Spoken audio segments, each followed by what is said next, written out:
What's going on, guys? It's MOJoe, and today we're playing some more Bloons Tower Defense battles. So, since I last recorded this game, I have learned quite a bit about just battles in general, defending, rushing, you know, just more strategies. So, first of all, as you can see in the bottom left corner, Bloons Tower Defense battles to play with friends. You can like link it with Facebook, and so I made like a Facebook just to play with friends, like a completely new Facebook. So if you guys do want to add me and play me in this game, add me on Facebook. The Facebook name is just MOJoe space YT, and as you'll see that my profile picture is a hog right up. A little bit of voice crack there. Halfway intentional, halfway accidental, but just go ahead and add me on Facebook. I'll play you anytime, well, anytime that I can, and maybe we can put it in a video. So I'm gonna go ahead and go to assault mode, show some noobs up, and maybe today in this video I can unlock the third tier of the Dartling gun. Alright, so this map is called Indoor Pools. Gonna go with the tack shooter, the ninja, and the mortar. And a balloon chipper is gonna be about the worst thing we can get on this map, because we know it's not gonna go very late game. This is a tough map to go late game, and so we want a tack shooter. Come on, place a tack shooter, and then a ninja. Come on. All right, so that's usually the typical start on indoor pools. The tack shooter goes on the top, or like by where the enemy's balloons will come out. Alright, so we'll do that. Add a little bit of oomph to our defenses, and then we're just going to start rushing him. To be honest, if we actually wanted to do damage to him, whatchamacallit, the blue balloons would be way better in this case. Not always, but with those two 0-0 boats. And when I say 0-0, what that means is 0 tier, like 0 upgrades on the left side and 0 upgrades on the right side. So the first number always corresponds with the left side of the upgrades, and the second number will always correspond with the right side. So right now I've got like a 2-1 ninja and also a 2-1 tack shooter. I'm gonna go ahead and upgrade this guy to tack sprayer though, so I've got a 3-1 tack shooter and a 2-1 ninja.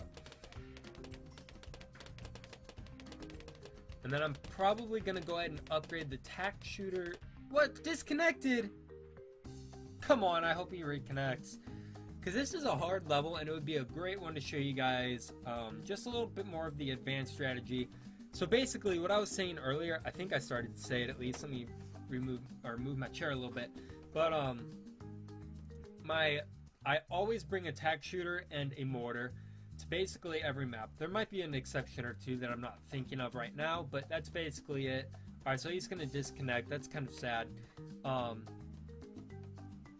I always bring the tack shooter and the mortar, and the third tower I kind of alternate between ninja, cannon, or the bomb tower, and then the third alternate tower I might use would be the monkey buccaneer, or the boat. So that's kind of how I've been doing things, because you've got the tack shooter, which is a great grouped popping power. Once you upgrade it to the Ring of Fire, it can stop those round 13 rushes where you use the regrow zebras or regrow rainbow balloons. So this is actually a good cannon map. So even though I really generally would prefer to use the ninjas, they're kind of, oh, and we got a boat. This is going to be nice. So we're actually going to do a boat start. Kind of, no, we'll do a cannon start.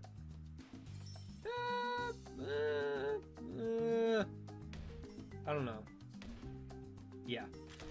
Alright, so extra range, frag bombs, and then you always want to make the, hello, come on. Alright, you always want to make your cannon target close, just so he doesn't miss. If you target first or last, he might shoot, and then the balloon like outruns it or outfloats it.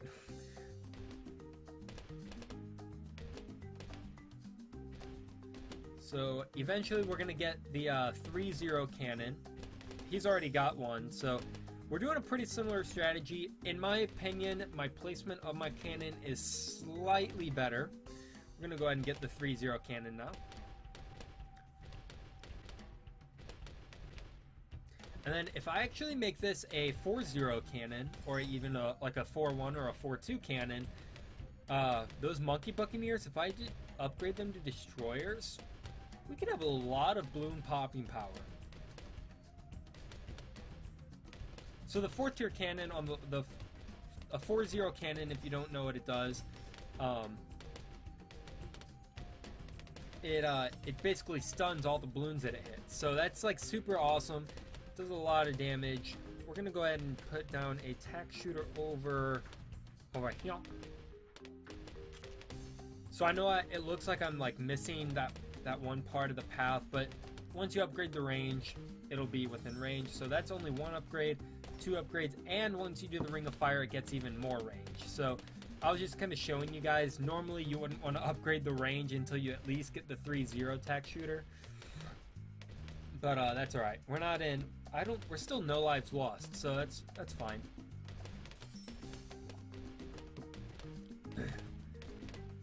Also, in my last few videos, that first recording session, I was doing a lot of use of the farms. Now, the banana farms are awesome. They do help your economy quite a bit, but in my opinion, if you can just rush somebody with these balloons and prevent them from farming, and then get your balloon economy up, you're oftentimes going to be pretty well off. You don't always need that balloon economy. So, as you can see, we have 0 camo detection. And round 12, if you didn't know, on the mobile version, is when you can, 1, send out camos, and 2, 1 camo balloon comes out.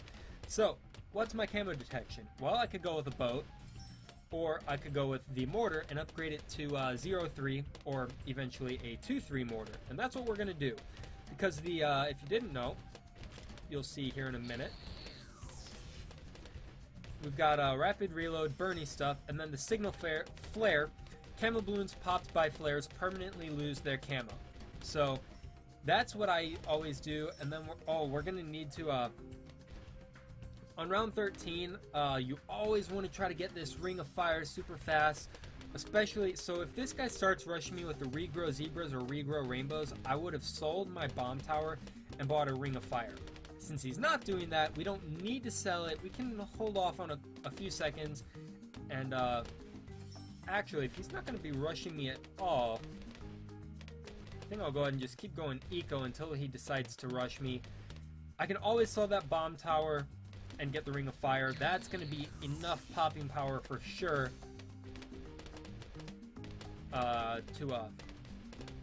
To stop basically any rush at this level.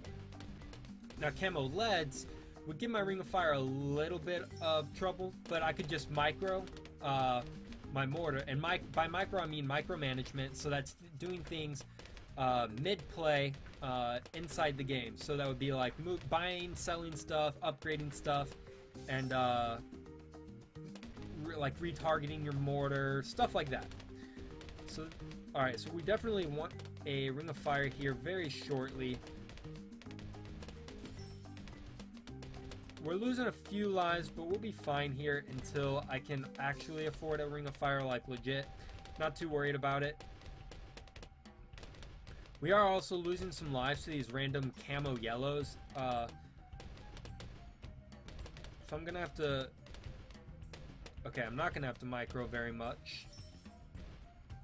We'll do that. Oh, also, I guess just for a little extra camo detection, we'll do like a 2-2 boat, just to try to prevent any camos from leaking through. And we'll actually target him on strong, just so that the faster balloons, he'll take those out. Alright, so we need to get our eco up to, we'll go to 800, 900. Where should we go? 1,000? 850? I'm pretty greedy when it comes to eco, so that usually is my demise. That's where I lose most of my matches. It's just trying to go way too hard on the eco. So trying to learn from that a little bit. But again, if you want to survive into the late game, you'll definitely need that that higher economy. And the banana farms, if you didn't know, the reason why banana farms aren't as good for late game eco is because they get money based on per round. And then, as opposed to the economy, the income you actually get per second. So that's kind of how that works. That's why the longer rounds, like the longer you go into rounds, then the longer... Oh, we're actually going to get a 4-0 cannon here. So that's going to be a lot of balloon popping power, as you can see. And then we can... If he rushes us with a Moab, he might think we have no Moab popping power, but the 2-4 boat can just automatically bring down a Moab. So the ability there is really nice. We're going to go ahead and try for a 2-4 mortar, though, just because, well, I think at like round 25 more camos start coming through. So I think we'll want that next tier mortar for that. Oh, our ceramic popping power is super bad. So we'll just do a few 3-0 tack shooters, and these, believe it or not, are actually decent Moab popping power. So that's what we'll do there. Don't really need any anything crazy with the range or anything. So I'm actually going to upgrade this to cannon ship just so that if I do need that monkey pirates, that 4th tier upgrade on the boat, as you can see. So ability grapples the nearest Moab and brings it down. That actually also works for the BFBs. I don't think it works for the ZOMGs though. So keep that in mind. And then we'll go ahead and get another boat. 1, 2, 1, 2, 3. And we'll even do one more. Because I do want to make sure that none of the random camos leak through. So instead of getting the 4th tier mortar, I'm going to go ahead and stick with a little bit of extra camo detection on the the boats. So that's kind of how I'm doing that there. As you can see, so some of these camos are going to leak through, but not very many of them, which is fine. I could have microed my mortar to get that last red camo balloon, but alright, so I think we're just gonna build up a... No, because I can do the... Alright, so I think what I want is, I'm actually going to do another 4-0 cannon, 1, 2, 3, 4, and then we're going to save up for a big rush.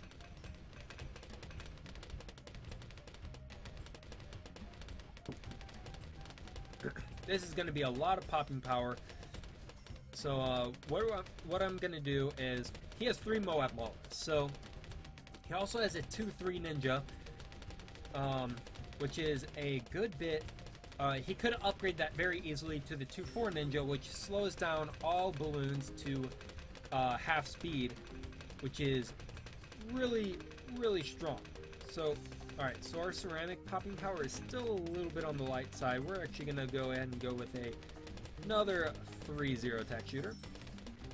And the reason I don't go with the Ring of Fire is because the Ring of Fire actually shoots, well, has less ceramics popping power because it's shooting basically 1 bullet as opposed to like 16 bullets these tack sprayers shoot. So, alright, we're going to go with a... I think we're fine. Alright, we're going to do that. And then Monkey Pirates. Boom. And I think we'll be fine on that. Yeah, okay.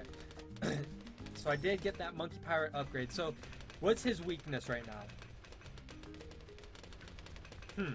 So he does have that 2-4 ninja, which is what I was talking about. Let's see. 3 Moab Maulers. Oh, he has a Moab Assassin too. So, alright, here's what I'm going to do.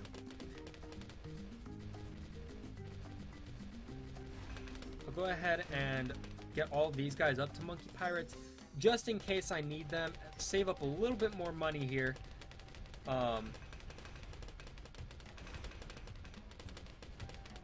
With the 4-0 cannons, once they basically, the Moabs get popped, so I'm gonna go ahead and use a monkey pirates there. Once the Moabs get popped, you don't have to worry about anything really. So his weakness right now, or the way I'm gonna try to defeat him here, is a couple Moabs.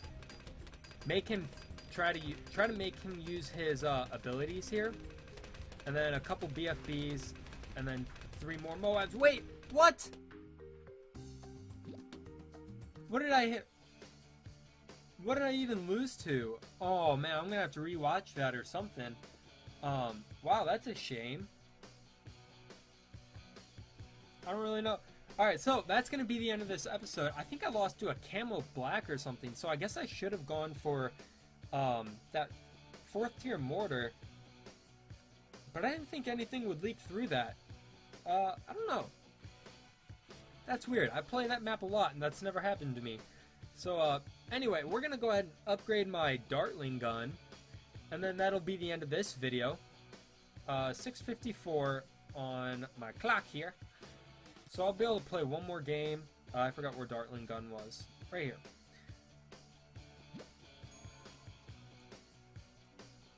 So that's kind of a shame that I lost that map, because I was just starting to go with my rushes too. Sorry, I've got an itch on my nose. But anyway, thanks for watching, guys. If you guys enjoyed this, make sure you leave a like down below. Keep commenting for strategies you might want to see, or if you just want to see the more advanced, like kind of competitive strategies, I'll keep using those. That was kind of one of them. I just kind of messed up. Wasn't paying too much attention because I was trying to talk out everything that I was doing. But anyway, drop any suggestions you have for me down below. Thanks again for watching, and peace out.